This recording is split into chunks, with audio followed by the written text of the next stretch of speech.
Good evening, I'm Stormwatch 9 meteorologist Matt Honig. We have some active weather working through tonight with some rain and downpours that could lead to some ponding on roadways, even the chance for some minor street and river flooding to come overnight into early tomorrow. In far southeastern New Hampshire, we may have a brief round of some gusty winds, and that could lead to some isolated power outages. Here's the weather map as of 6:30 this evening. Much of New Hampshire seeing some steady rainfall, downpours and thunderstorms currently working over parts of Rhode Island and eastern Massachusetts, and these will lift northward into the seacoast very shortly.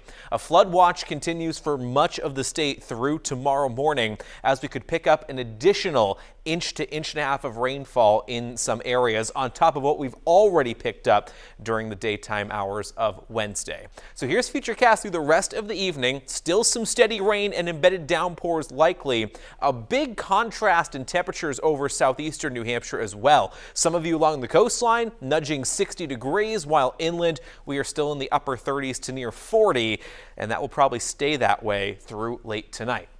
The back edge of the rain works through from west to east either side of midnight, and it will be just cold enough in northern New Hampshire for a very brief flip to snow overnight. It probably does not result in much other than a quick coating, so watch out for some slippery travel if you have to be out on the roads before sunrise tomorrow. This is what is still to come in terms of rainfall. About a ½ inch to an inch of rain inland, a little bit more than an inch of rain possible for Rochester and down toward the seacoast. With all of this water, we're going to see rivers and streams really start to pick up over the next, say, 24 hours or so, and these rivers you see here by tomorrow morning will be cresting in minor flood stage. That includes the Ammonoosuc River in Bethlehem. There could be some standing water on places like River Road and Beach Hill Road. The Pemigewasset River in Plymouth, we could see the water levels come up to the Plymouth State Ice Arena.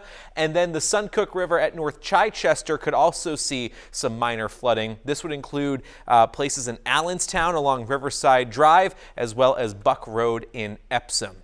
By the way, the winds look like they're going to underperform across much of the state. The one exception will be the coastline, where we could see some gusts up around 50 or 55 miles per hour tonight. A high wind warning continues for eastern parts of Rockingham County through about 4 a.m. So again, the core of the wind's going to miss us just to the east, but still just enough wind along the coastline for some isolated outages. Northern slopes of the White Mountains as well could see some localized gusts up around 30 to 40 miles per hour.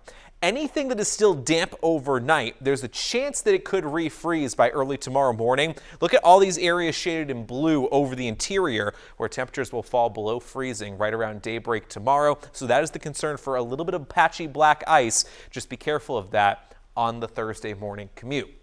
Otherwise, Thursday is a quieter day of weather. Clouds, some peaks of sunshine. There may be a quick flurry or snow shower in the afternoon, and it's windy as well. The temperatures will be in the 30s, and it looks like we'll stay near freezing for Friday and Saturday. High pressure takes over for the weekend. That keeps our weather bright, cool, but still pleasant. Increasing clouds by late Sunday, and our next system arrives early next week. With it comes the chance for some rain or mixed showers.